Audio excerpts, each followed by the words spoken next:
Cada una de las cosas que hagas tiene que ser mejor o levemente mejor a la anterior, ¿vale? Hemos hablado suficiente, hemos llegado ya hasta el método y ya sabemos. Ahora no hay mucho más que hacer que escuchar, ¿vale?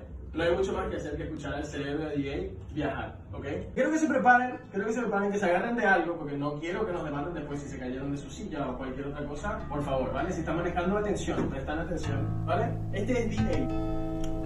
Ok.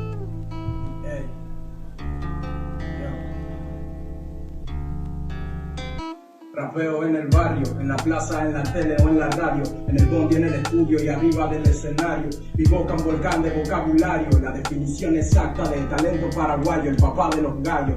Les duele ver que me va bien y buscan fallo. La envidia los carcome, no comen de comentarios. 2022 y antes que llegue mayo, traje un premio para nada, no se imaginan lo que me resta del año. Aumenta la pobreza, desigualdad, corrupción, desempleo, delincuencia y una escasa educación. Aplícalo de cerrar sesión en tu aplicación. Conectate al mundo real y ve las cosas como son. La semana pasada una bala traspasaba y dejaba el cuerpo sin vida de una mujer que soñaba darle un buen futuro a su pequeño.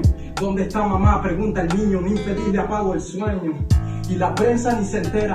Un reality show genera más, pero es lo que más te genera. Dios sabe cuántas flores pone a cada primavera. Mil formas de morir, solo una vida pasajera.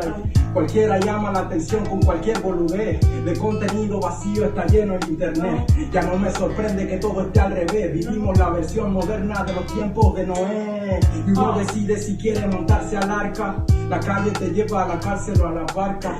Niños y niñas bajo abuso con marcas bajo la ropa. Y otros no salen sin ropas de marca. Sigan hablando envidiosos de cuarta. Quieren que me estanque pero lo mío resalta. Valoro lo que tengo y no lloro por lo que falta. 0% explícito, lo lírico me encanta allí.